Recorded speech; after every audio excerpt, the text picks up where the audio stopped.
Em nome do Pai, do Filho e do Espírito Santo. Amém. Hoje é domingo, dia do Senhor, dia 19/7, e vamos ouvir o Santo Evangelho que se encontra em Mateus, capítulo 13, versículos 24 a 43.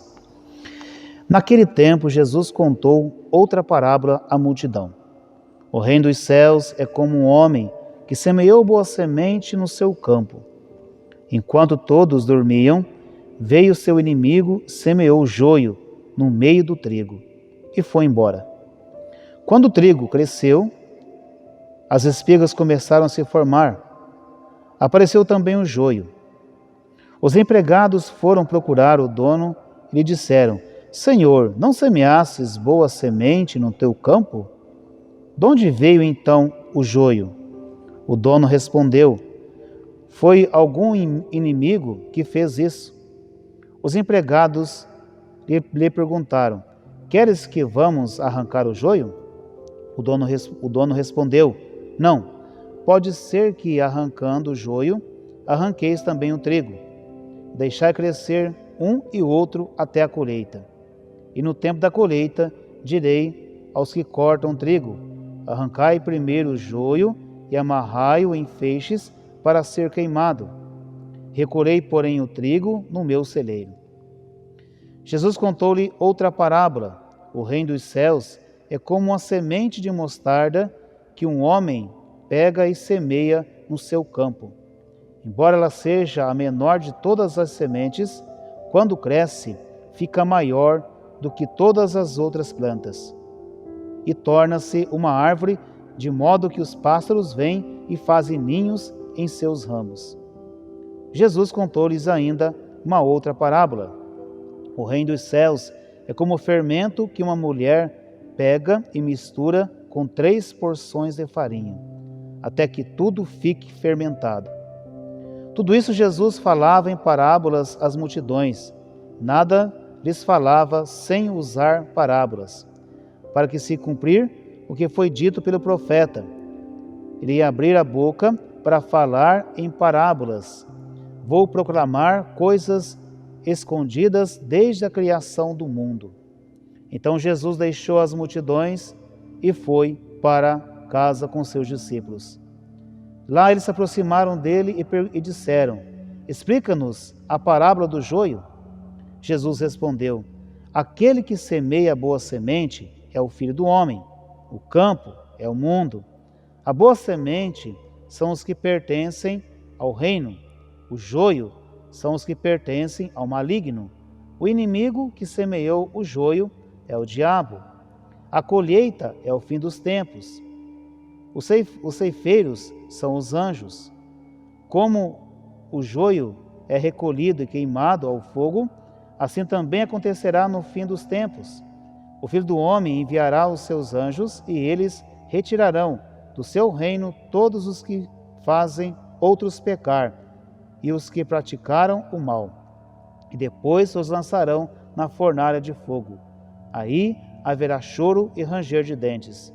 Então os justos irão brilhar como o sol no reino do seu Pai. Quem tem ouvidos, ouça. Palavra da salvação. Glória a vós, Senhor.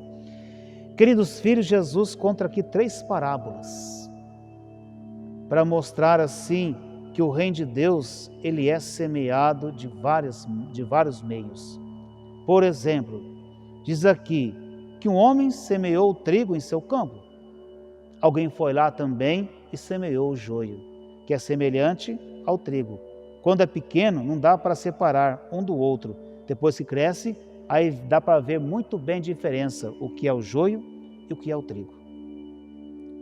Como também Jesus contou uma outra parábola, que o reino de Deus é como uma mulher que está preparando uma massa, e ela coloca fermento, e ali aquela massa vai crescer, crescer, crescer e crescer.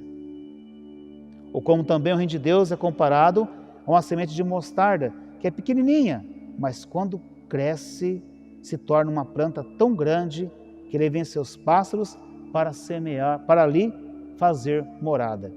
Meus filhos, o reino dos céus, ele é semeado. Mas também existe aqueles que semeiam aquilo que é errado.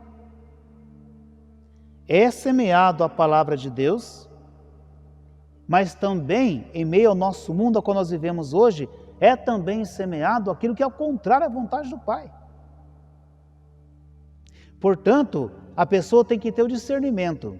E que eu vou acolher? Em meu coração, eu vou acolher o quê? Aquilo que é bom ou aquilo que é ruim? A escolha é minha. A escolha é sua.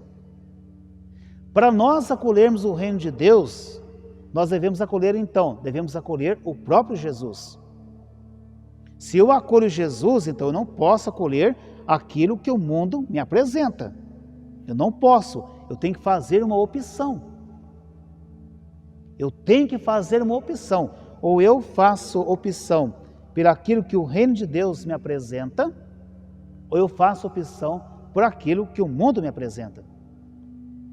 Porque meus filhos não têm como acolher um e outro. Eu tenho que fazer opção por um. Por isso que a escolha é particular de cada um. Enquanto é apresentado o reino de Deus, que é preciso levar uma vida justa, uma vida próxima de Deus, uma vida na busca da santidade, o que o mundo apresenta? Usa da libertinagem. Aproveita bem a vida. Faz tudo aquilo o que dá para fazer. Ou seja, vai perdendo a noção do que é o pecado. Tudo pode fazer, nada é pecado mais. É isso que o mundo apresenta, isso que é o joio. É o joio. É isso que o mundo apresenta hoje. Abuso da liberdade. Aproveita bem a vida. Faz aquilo que tem para fazer. Mas e aí? E no fim do mundo? Ou, quando a pessoa vier então, a partir desta vida, o que vai fazer? Se realmente só acolheu o joio na sua vida e não acolheu a boa nova da salvação. Está vendo, meus filhos, diante de você é apresentado então o reino de Deus e é apresentado também aquilo que o mundo ensina. A escolha é sua. A escolha é minha. O nosso coração aceita o joio ou aceita o reino? Aí vai de cada um em particular. Mas feliz daquele, meu filho e minha filha, que acolhe o reino de Deus. Porque esse reino cresce dentro do coração humano, o vai transformando, e o vai levando a ter uma experiência profunda com o amor e com a misericórdia de Deus. Ele vai também saber renunciar o joio, ou seja, aquilo que não é bom, e ficar somente aquilo que o reino nos apresenta, que é o reino do amor, da paz, da justiça e da igualdade. É o reino de Deus, o qual nos é apresentado no dia de hoje. Portanto, meu filho e minha filha, devemos pedir ao Senhor, Senhor, nos dê a verdadeira conversão do nosso coração, para que assim nós possamos, dia após dia, acolher o Teu reino, e não o joio, fazer opção pelo céu, e não pelo joio, e tendo Jesus bem no centro da nossa vida, comungando com o Santo Evangelho e não comungando com o mundo. A decisão é particular de cada um. Portanto, pergunto mais uma vez, você acolhe o reino ou você acolhe o joio? Aí a decisão é sua. Que Deus nos dê a verdadeira conversão do nosso coração, a verdadeira mudança de vida, que o nosso coração esteja aberto somente para o reino, para as coisas de Deus. Essa é a vontade de Deus na nossa vida, deve ser também a nossa vontade. Deus abençoe você, divulgue esse canal para que outras pessoas também possam conhecer quem é Jesus e a sua importância em nossa vida. Deus abençoe você e a sua família. Em nome do Pai, do Filho e do Espírito Santo. Amém.